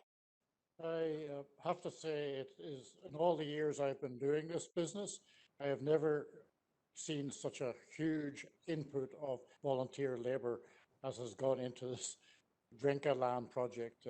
It goes from the Squamish Trail Society to build, who have just completed a magnificent connector trail between the Smoke Bluff parking lot and the Drinka lands. And then moving along, the Squamish Access Society has pitched in and provided a fair amount of support for a huge number of route developers. All the people that developed the popular parking lot Crag have also sort of joined in on the Drinka projects and the ZIP projects, plus many more. And I could go on at length that the amount of work has been done, but I think you all know the number of people that are working in there now. It's just been incredible. So I'm absolutely delighted to report that it's one of the happy stories of the park recently. So tip of the hat to all our volunteers, and thanks also to our local businesses, Climb On and Valhalla Pure. No surprise there, who have also pitched in to help support the redevelopment of this area. It's a very good news story all around. Yeah, thanks, Brian. I haven't seen too much development or maintenance going on anywhere else in the park, so it seems like everything's fairly well focused down on the Blind Channel, and yeah, that's fantastic. Yeah, to be fair, there's also been activity in the upper park by smaller groups. The One Took Wall has also seen some development by young staff members from Valhalla Pure, I believe, have done some work in there to good effect. But certainly the focus on the Drinka lands now has been nothing short of remarkable. So. I think also just to add to that, Squamish Access Society's rebolting program has been working on just some updating some old anchors and stuff as well over the last few months. Thanks, Kristen. Yeah, I meant to mention that as well. There is a slide, I think, that should go up that shows the Squamish Access Society's contribution to the bolting reprogram in the Smoke Bluff Park. This is a very small part of our program, but important. Yeah. Brian, would you like me to share that? Was that the PDF list that you sent over? I sent Aja sort of a slide of the bolting reprogram. It's a list of projects that were completed in the Bluffs. It should be slide format.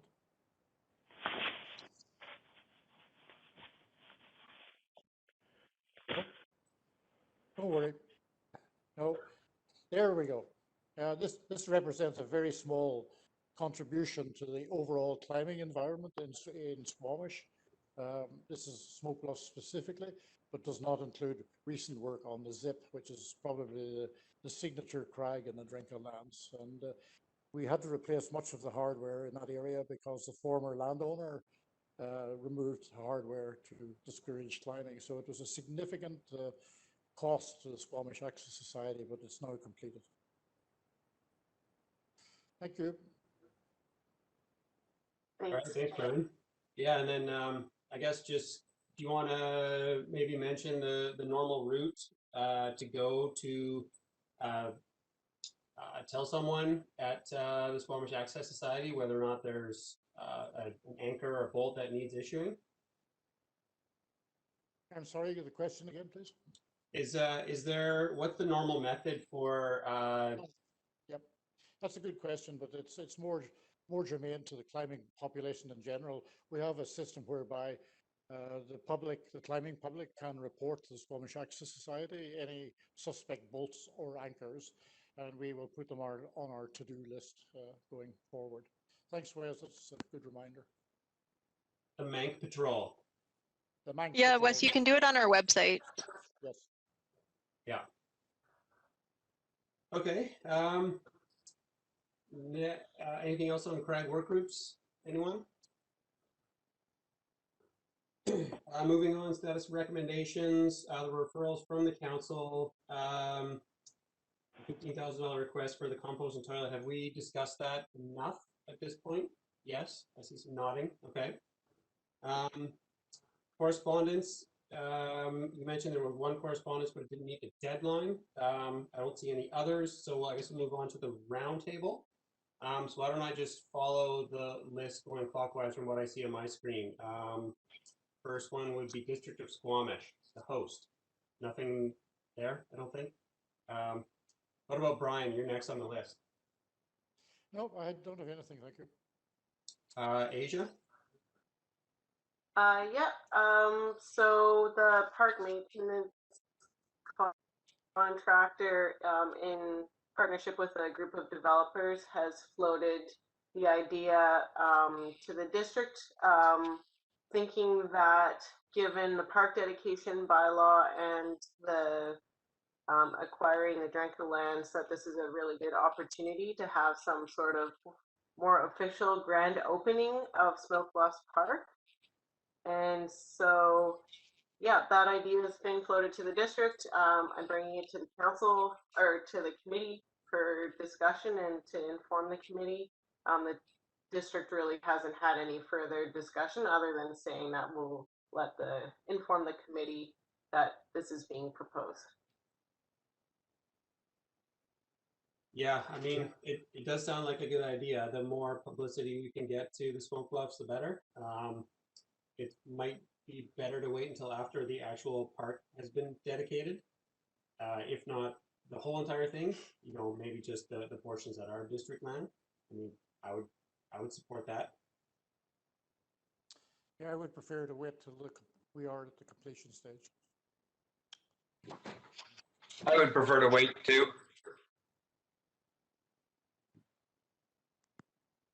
Okay, good idea in principle, but prefer to wait until we're actually dedicated. Jenna? Can I just clarify that that's dedication of the district-owned properties as we have them currently, or are you looking to wait until all of the parcels that have been identified in the management plan are acquired and dedicated? So including the FMC lands. Asia, I don't think there's been any specification yet, but I mean, if I was just going to put something forward, I would say, yeah, let's do it once the dedication of the district-owned properties, and then rather than waiting longer than we need to, kind of ride a bit of the wave that we have going right now. Great. I'm sorry? What's that, Brian? I'm sorry, did you speak to me? No, we were just deciding or discussing whether or not we wanted to do some sort of grand opening with a partial total polygons dedicated, or just the or all of them together. Yeah, I think it's an issue that's been driven by John Harvey. Actually, it's really not official. It's kind of a personal thing of his. So, but no, I would prefer to wait for the final plan acquisitions. Maybe after the final land acquisitions and these district and FMC parcels are all put together, then we might actually be in a position where we could have a public gathering. Yeah, COVID might play into our timeline a bit there. So, yeah, in principle, good idea. Still to be discussed on a date, I would say. Okay, great. Thanks very much. I'll pass that feedback along to the maintenance contractor. I think those are all really solid points. Anything else, Asia, on the roundtable? Just a quick note on the blasting and potential rock hazard issue by the hydro pole at Cool, and the letter that Pierre had sent. I'm not sure how many on the committee are aware of that, but just as an update, that letter was sent to Gary Buxton, and he has forwarded that to Hydro, and Hydro is going to look at the issue. So yeah, the district is working on it, and so just that quick update from our end on to close the loop on that. Thanks. Yeah. As long as someone on the committee, or as long as Hydro is back and forth with the district and those of us on the committee before any work is done, because that the one existing crack from the original blasting is a really fun boulder problem. It's a splitter crack that a lot of people use. It's been well cleaned, so we don't want that to get filled in or anything. So just, yeah, as long as the committee's aware of any plans by Hydro. Yeah, I'll keep my ears open for that for sure, Wes. Thanks. That's it from me. All right, thanks, Asia. Helen? No, I'm good, thank you. Jenna, you bounced around there, but I think you were next. I think the only thing that I have to update is we're very much in the depths of budget for 2021. So we hosted an open public engagement session on Tuesday evening. There is a recording of it if folks weren't able to attend. There's also an online interactive tool through the district website that you can explore what the budget requests are in the 2021 budget. So I'll just flag that with folks. That's definitely taken up lots of council time lately. Okay, thank you. Laura? Yeah, I had a concerned person in the community come to me about that fissure in the rock up from Neaton Coal, but Asia already is addressing that. So sounds like we'll get some answers from BC Hydro hopefully soon. And other than that, I did go for a walk along the blind channel and look at some of the work being done, and it is really remarkable. What a great job. It's a lot easier through there, and I think it's going to open things up. And it just looks incredibly different now. So good work to everyone. All right, thanks, Laura. Matt, you're next. Nothing for you? Answer? I also, it'll be very brief. I also went for a walk along the blind channel. Huge amount of work that's gone on the granite bluffs. I might suggest a little bit of that energy get put into maybe somehow controlling the water that comes across the road at a couple of locations so people can actually, comfortably walk along there. Anyway, yes, a huge amount of work, and it's hard to imagine, that must be a ton of volunteer time in there. So just some puddling on the road from water coming off the hillside kind of thing? DeCook Creek just crosses right across the road at the bottom, where that water pipeline comes down? Right across there, DeCook Creek just basically washes across the road when there's a rain event at all. And it's just a creek right across the road. I mean, it's been like that for literally decades. And there are parts of the road that are underwater when we get a high tide.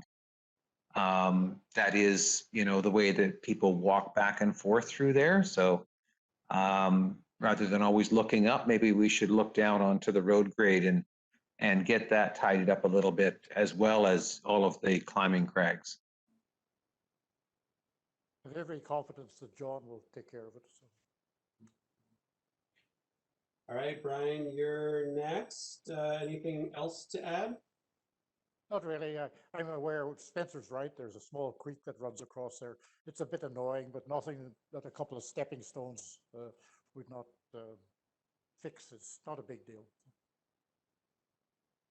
I think stepping stones are temporary in nature. It's very shallow. You don't need a bridge there. Okay, thanks, Brian. I've got Caroline. You're next. No, nothing from me. Okay. Gary, you're next.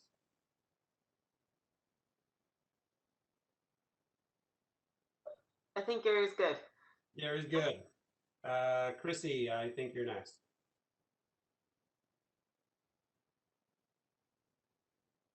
You're on mute. Maybe Chrissy's good. We'll come back if you're not good. Mike, you're next.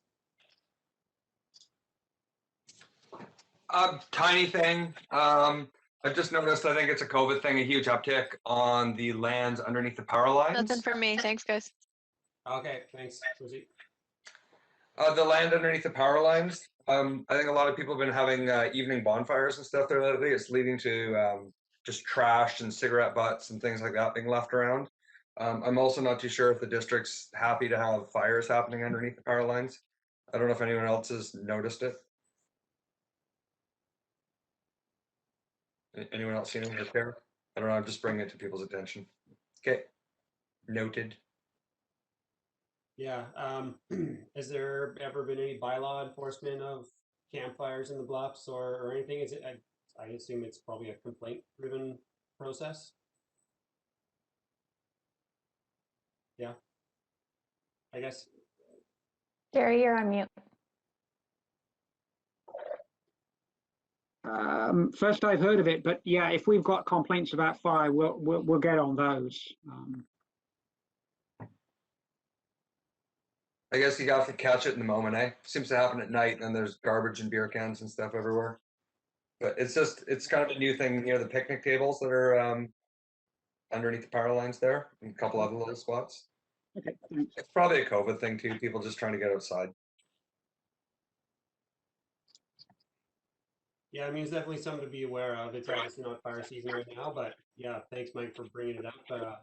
People can keep an eye out for it a little bit more. If yeah, we need to do more, we will for sure. Sean, you're next. Yeah, so I guess my comments on the roundtable would be that I do have this letter that was sent to me yesterday.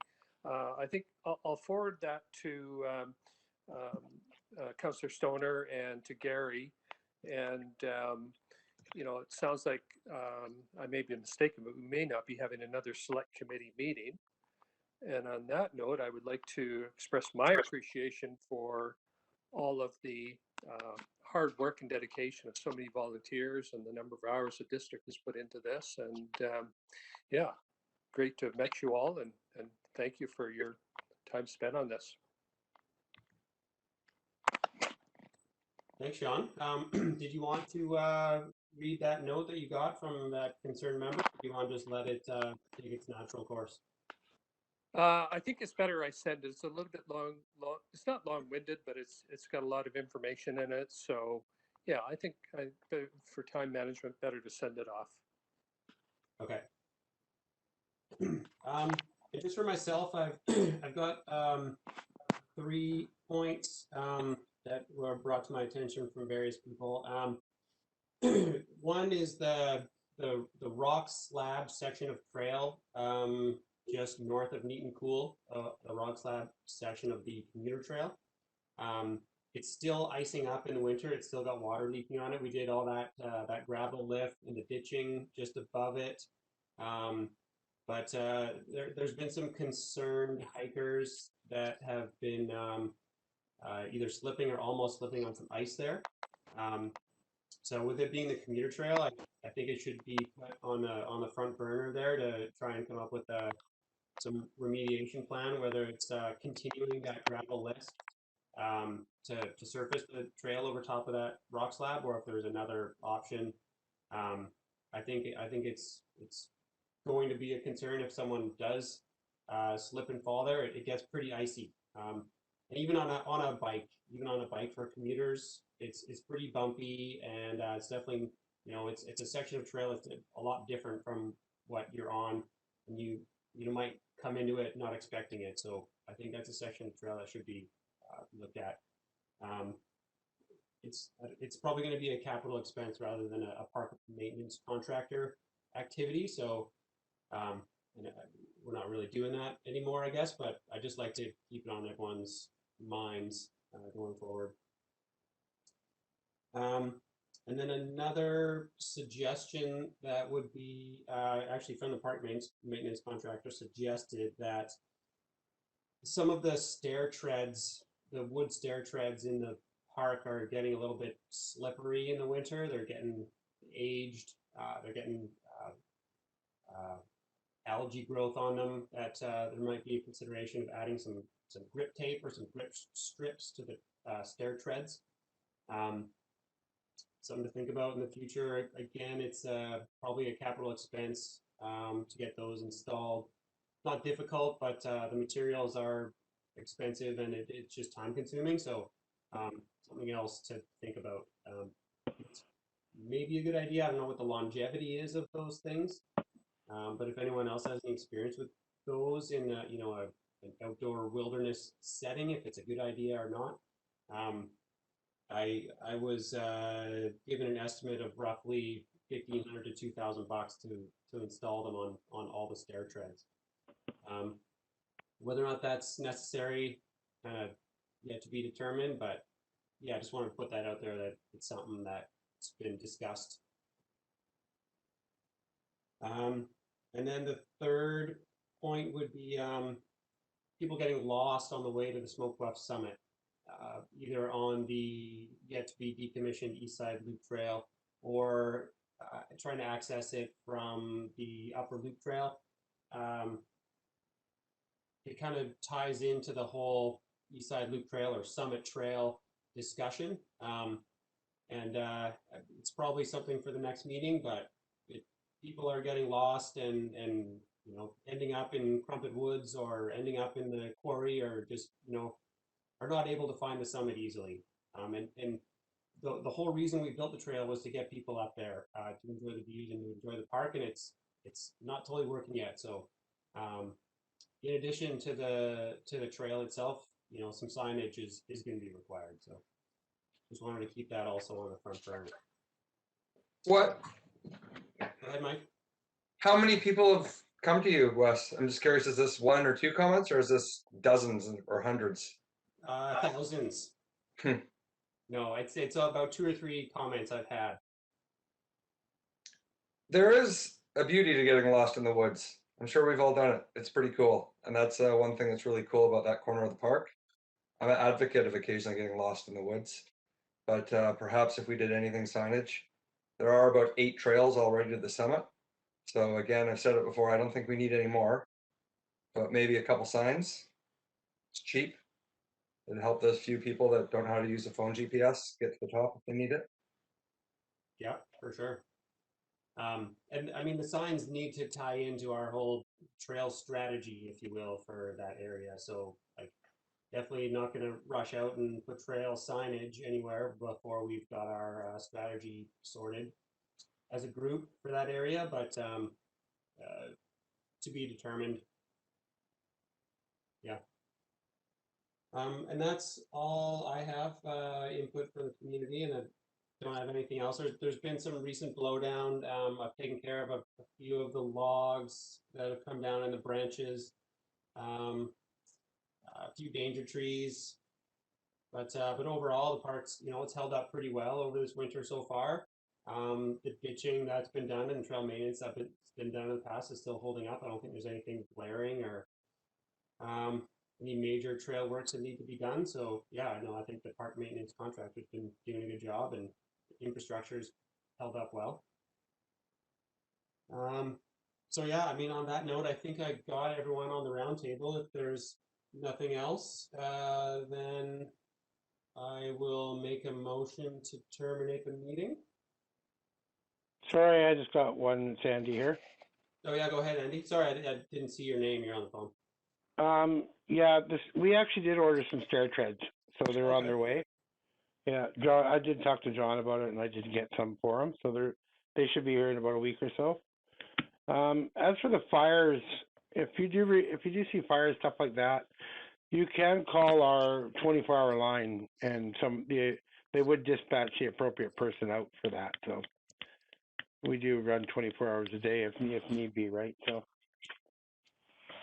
if you do see something like that, I'm just throwing that out there. And there's one more thing in regards to the new area, the Drinkerlands, that parking there where they park off of Loggers Lane. Since the trail has gone in, we are going to be putting some barricades up there and that, and with signage indicating people to go to the Smoke Bluff parking lot and start using that area. Yeah, it's pretty tempting to park in front of the yellow gate there. There's a pretty wide pullout, but what are you thinking for infrastructure there? Just signage, or are you thinking of some sort of physical barrier right off the shoulder? Yeah, there'll be a physical barrier there. They'll be kind of hooked into JR Transport's barriers that kind of run along the side of the creek, and they'll run about on a 45-degree angle, so there won't be a lot of room for parking there. And then the signage will also be in place. And in the middle there will be a bollard, so we can access it if need be. Okay. Thanks for that, Andy. Is there anyone else? Is Neil still on the call, or is anyone else that I missed? No, thanks very much, Wes. Good work. Okay. Yeah, well, I think on that note, I'll make a motion to dismiss, or sorry, motion to terminate the meeting, and definitely look forward to the email from Gary with the draft select committee. Is that what it's called? Select committee or a staff committee? A policy. And yeah, if there's a time, what actually is there a timeline for that? For applications to the new committee, or is that still under development?